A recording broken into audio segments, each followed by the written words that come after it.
By IDAP? No, NATO. They lost some guys there in the firefight. One of their EODs is helping clear the place. But, he's not exactly moving quickly.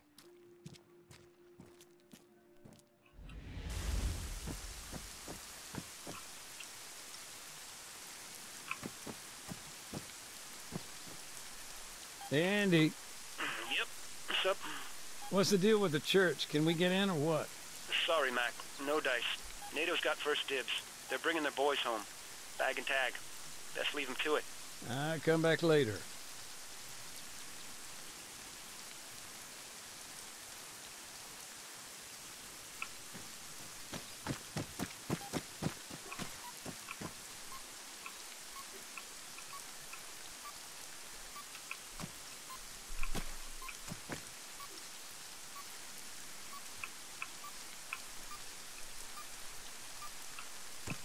Ich mal behaupten, im Haus, aber...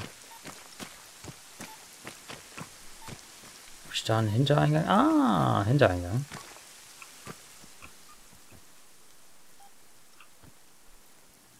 Oh, das looks.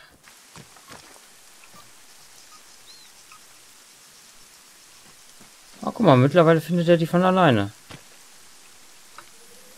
Ist gar nicht mehr Tee rumhämmern. Been telling me about. He and his brother. They'd always lived there. In the town, you mean? Yeah, as far as I know. The family business, the garage, it kind of kept them rooted.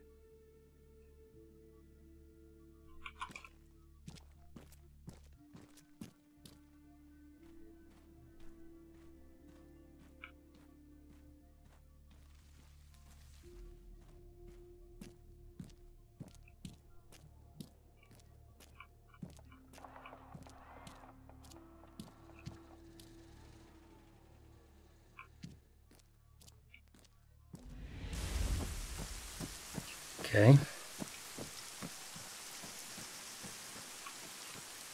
Also diese Marker.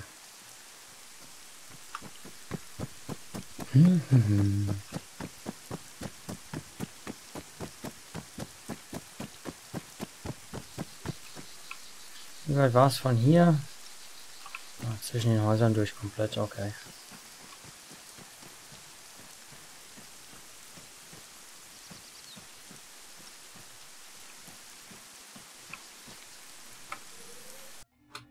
How does IDAP distribute aid? It's a big logistical operation. Oh, yeah. As the name suggests, we're an international organization. You wouldn't believe the paperwork. Supplies come in from all over Europe, end up at our depot in the Netherlands. And they're shipped out from there? Mm-hmm. Worldwide. Ground convoys make up the last leg of the journey. Though sometimes we rely on helilifts and airdrops. Okay. Das sollte jetzt soweit alles gewesen sein. Würde ich mal behaupten. Jetzt umgehen wir die Mine nochmal. Und da beginnen mit The Peacekeeper. Obwohl. Ich meine, das Gebiet ist noch markiert bis Timbuktu. Das übernehmen die Jungs.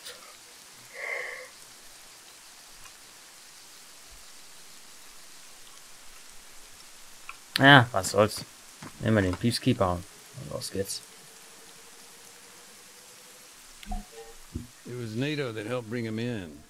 Actually, it was one hell of a supply drop.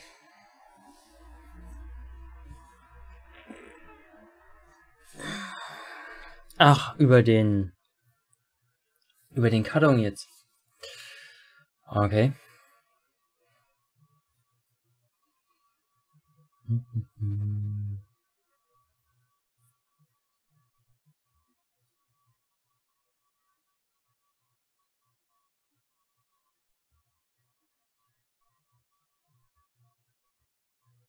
So, the supply drop, this was when exactly? Right around the time we saw the ceasefire starting to break down. Must be more than a year ago now. So, at that time, your camp was in the center of town?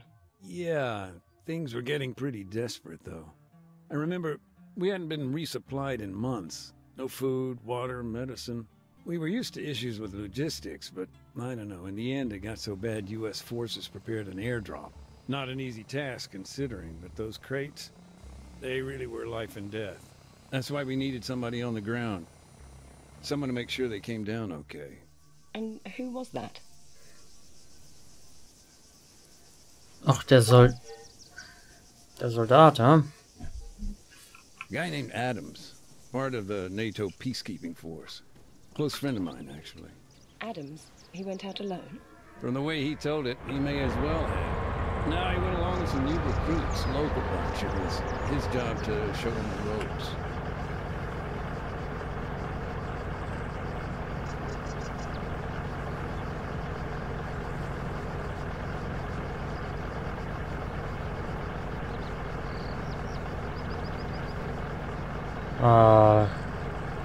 Flugroute?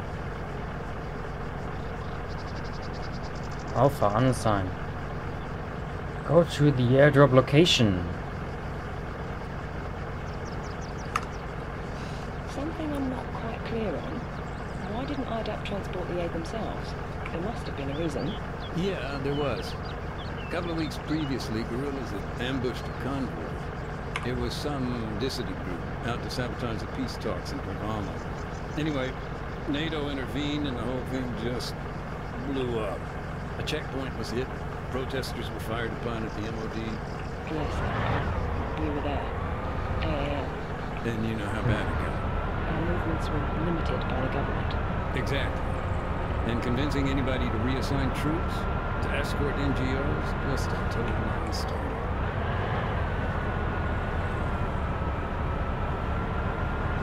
Schneller Wagen. 4 Mann drin.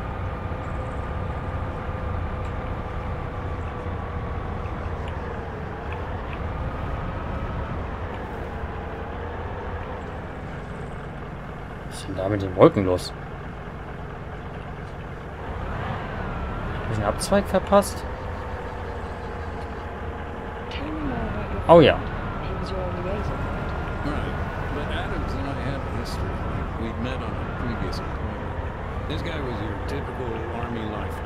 Cynical, sarcastic, big heart, just off with everyone, everything, all the time. But he always seemed to know where to find a beer, and was always willing to share it.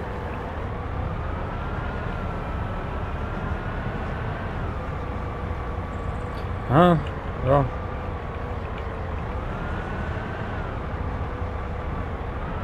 One of the drop zones available to Adams was out on the coast.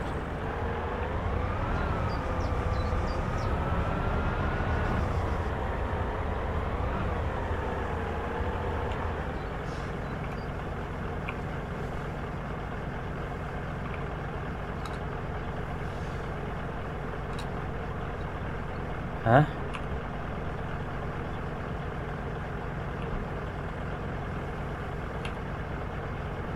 You mentioned something about the breakdown of peace talks, the situation blowing up. What happened there, from your perspective? Well, for one thing, the change in the peacekeeping mandate came out of the blue. We heard the pressure came down the pipe from CSAT. They had the leverage. You mean North. it was in their interest to kick NATO off?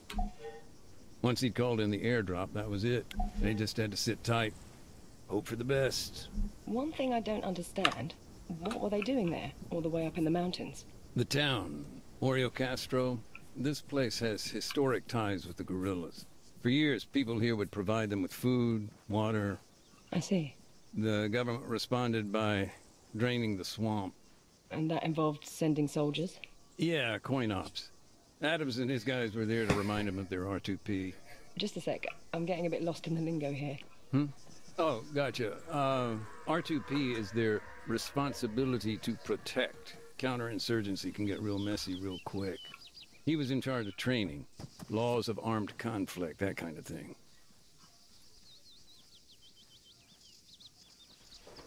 Aha, wir warten jetzt auf den Supply Drop. Orange smoke. Adams normally tossed out an orange smoke grenade, which marked his position for the pilot.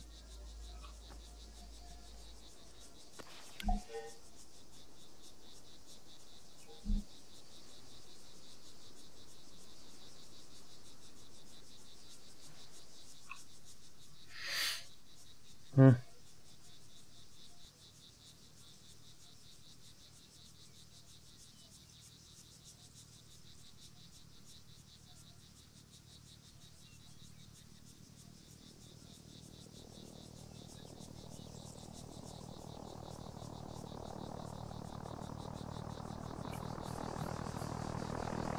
So, these crates, were there a lot of them, or...? No, just 4. One contained medicine, another fresh drinking water. The rest were packed with rice or grain. Adam said to inspect each one individually. Later, we'd arrange collection. Saving. Ah, shit. Warum habe ich das Gefühl, jetzt kommen irgendwelche Gorillas und wollen mir ans Bein pissen?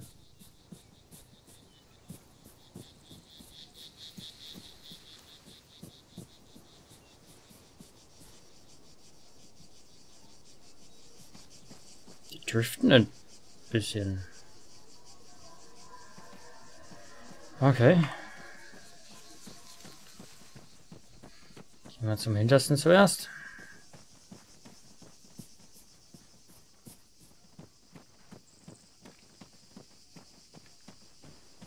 A bit windy out here. Und sehr nah an der Küste. Das hat mich ein bisschen gewundert, dass sie den so spät geworfen haben. Aber ja. Wer weiß, vielleicht war der Mechanismus nicht schnell genug oder Sicherheit.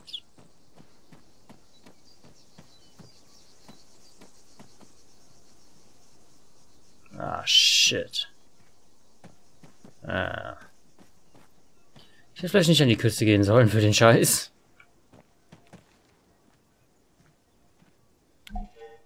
Unfortunately, the crate containing water came down heavy. Most of the bottles inside had split open.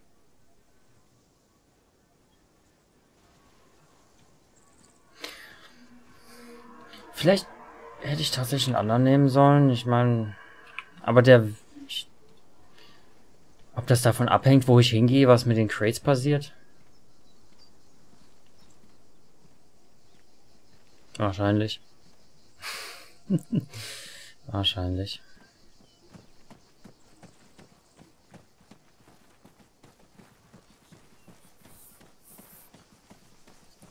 Remnants? Kenn ich doch.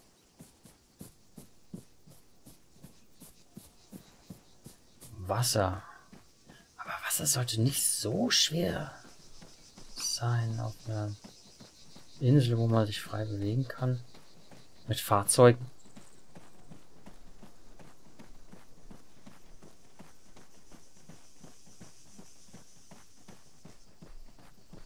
Warum smoked das Ding?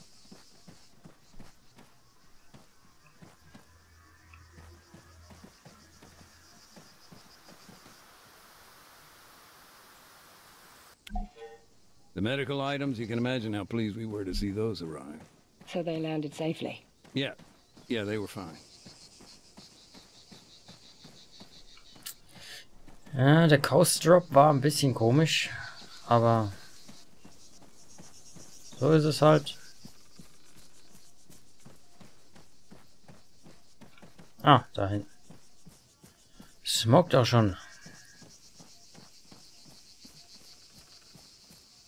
Sobald man in die Nähe kommt.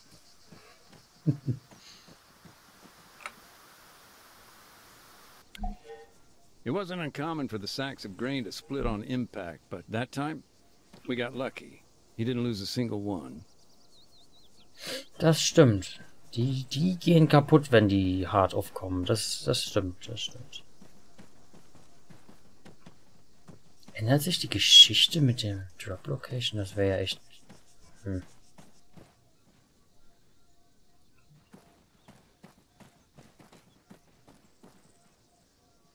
Ah. Ach, weiter oben. Oh, falsche Richtung. Oh, da. Sacks of rice, they'd scattered everywhere and burst open, irretrievable. As for the crates, they still needed to be checked before anyone else arrived.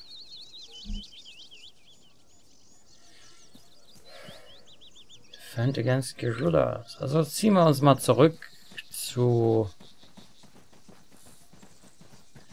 Ich hätte vielleicht Fahrzeug nicht mitbringen sollen.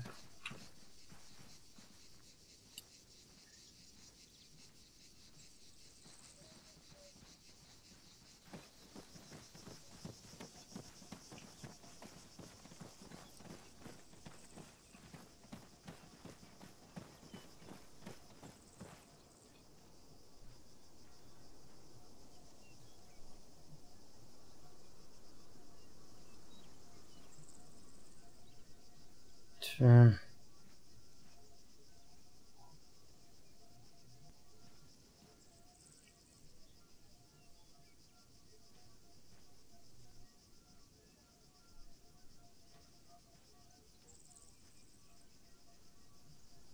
Reis und Wasser.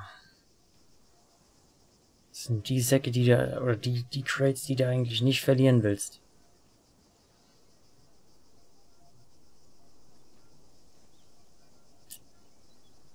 Die willst du eigentlich nicht verlieren.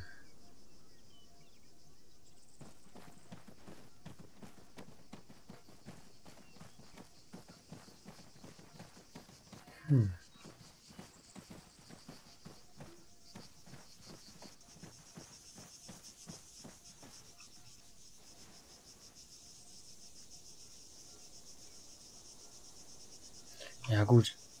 Aber du kannst jedes Mal sagen, kam heavy, ist kaputt gegangen.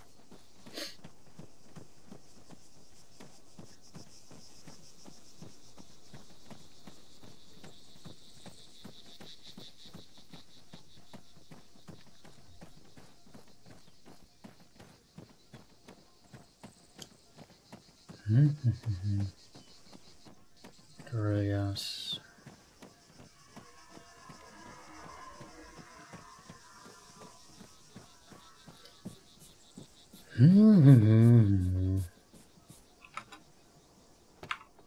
Get in that vehicle. Roger. Negative.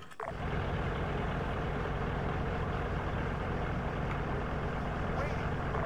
Gekas, Leventus, board that vehicle. Ready. Ready.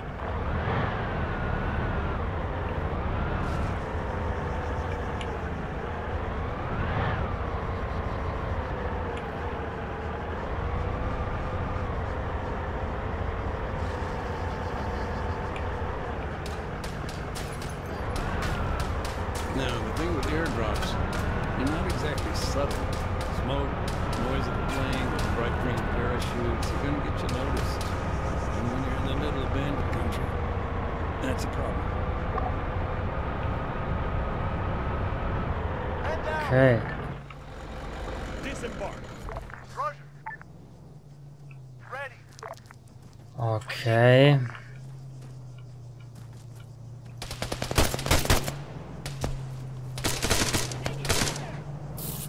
Dang.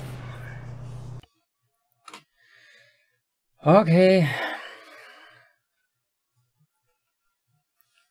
Ich habe mir schon gedacht, entweder kommen die über den Berg oder mit dem Auto. Was wir natürlich jetzt machen können, da wir wissen, wo sie herkommen. Ist ein bisschen cheaten.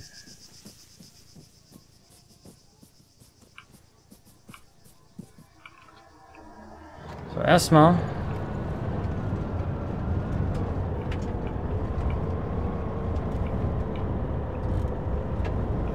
guck mal nach dem Wasser.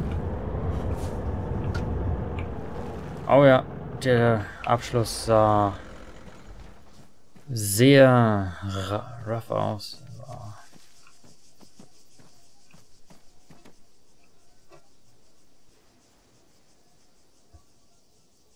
Ich habe mich sogar die Mühe gemacht, dass es rollt, aufgeht und rollt.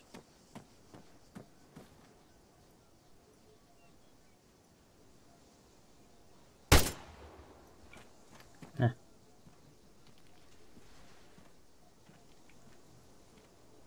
Komm. Unfortunately, the crate containing water came down heavy. Purified Most of the water. bottles inside had split open. Nicht zu vergessen die Löcher von Kugeln. Aber... Ja.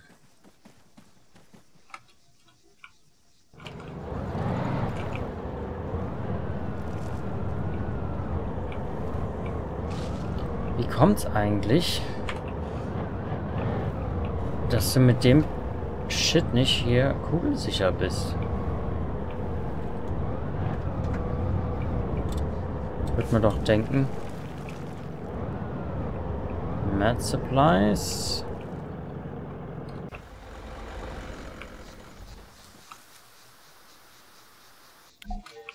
The medical items, you can imagine how pleased we were to see those around.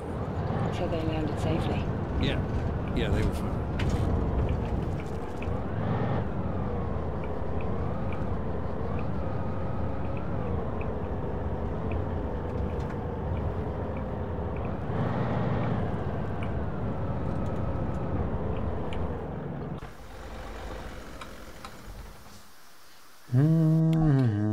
It wasn't uncommon for the sacks of grain to split on impact, but that time, we got lucky.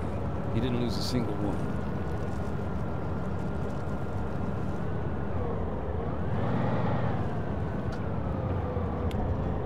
Sacks of rice, they'd scattered everywhere and burst open, irretrievable. As for the crates, they still needed to be checked before anyone else arrived.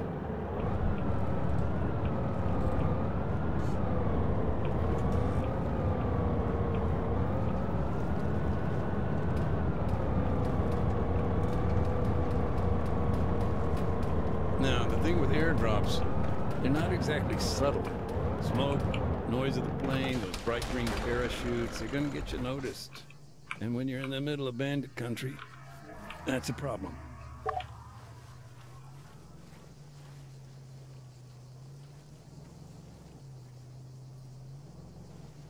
Das war der Plan.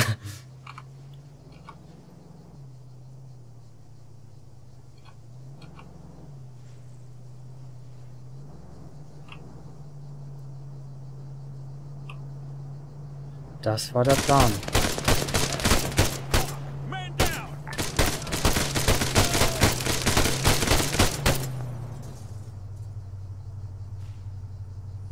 Oh, ich hätte vielleicht mitnehmen sollen.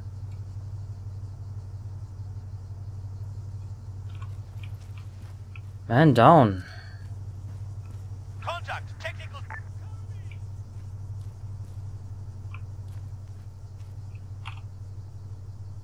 Technical.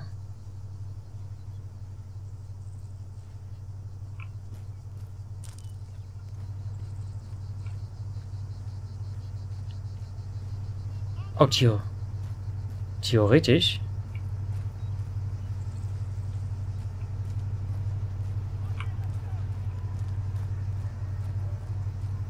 Covering fire! Go, I'll cover! 2 ist tot. 3. Leventis! Driver, get in that vehicle! Copy that!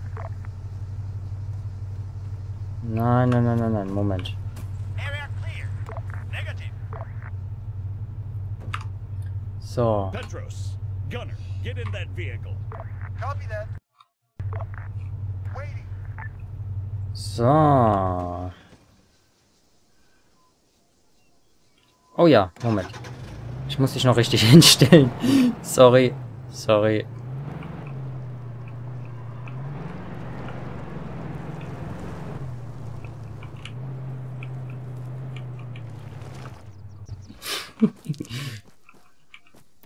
Muss ich noch richtig hinstellen. Okay.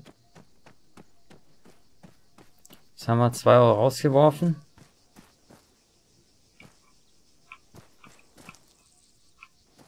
Was hat er für eine Waffe? Eine TG5. Ja. Blue Shades. Ah, die sind meine besser. Ansonsten...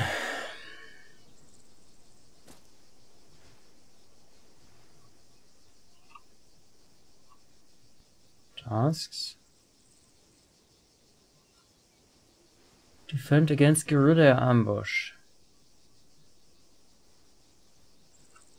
Also immer noch.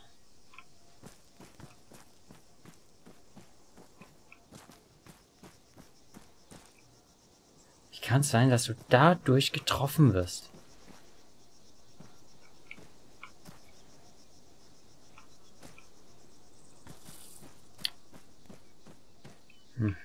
Der arme Kerl.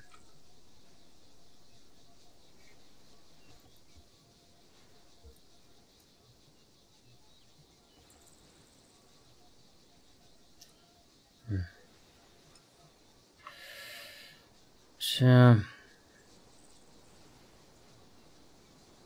Ansonsten, das können wir groß machen.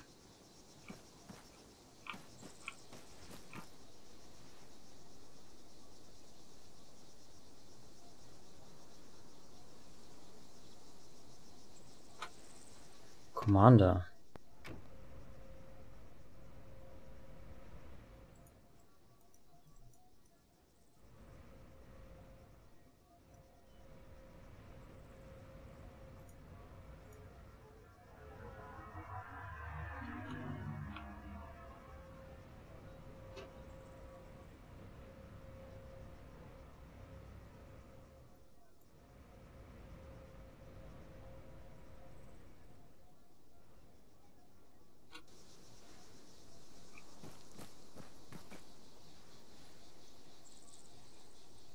Okay.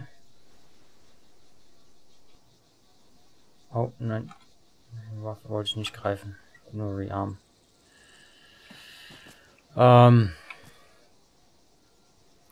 Ansonsten...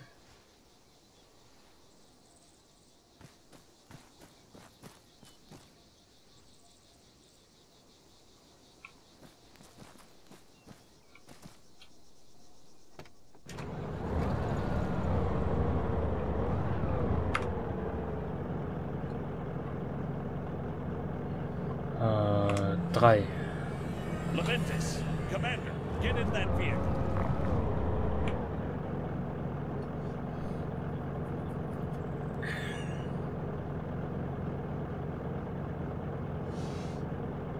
Standing by.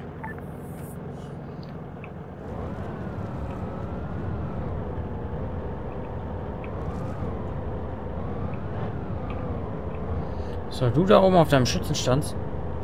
Wartest noch mal ein bisschen. Keine Ahnung. Wir fahren noch mal Patrouille zu den Crates.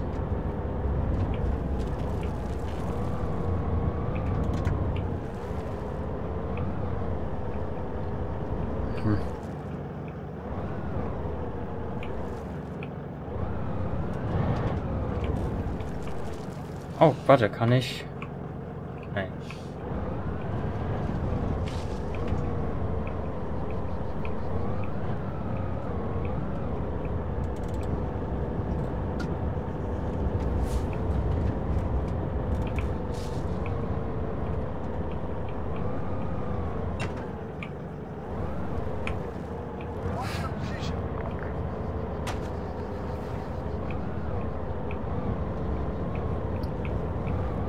Irgendwie glaube ich, habe ich das System mal wieder überlistet. Ah.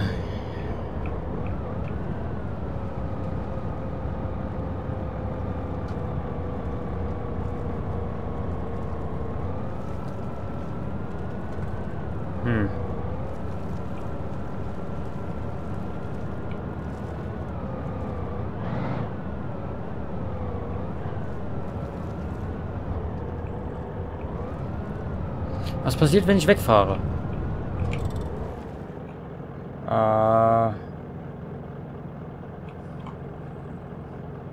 Petros, dismount. Roger. Waiting. Get in that vehicle. Copy.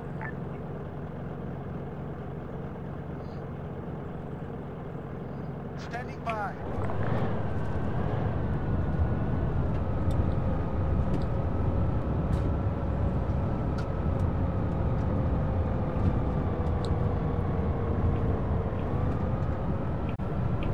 Keine Ahnung. Aber ich glaube, ich muss es nochmal machen.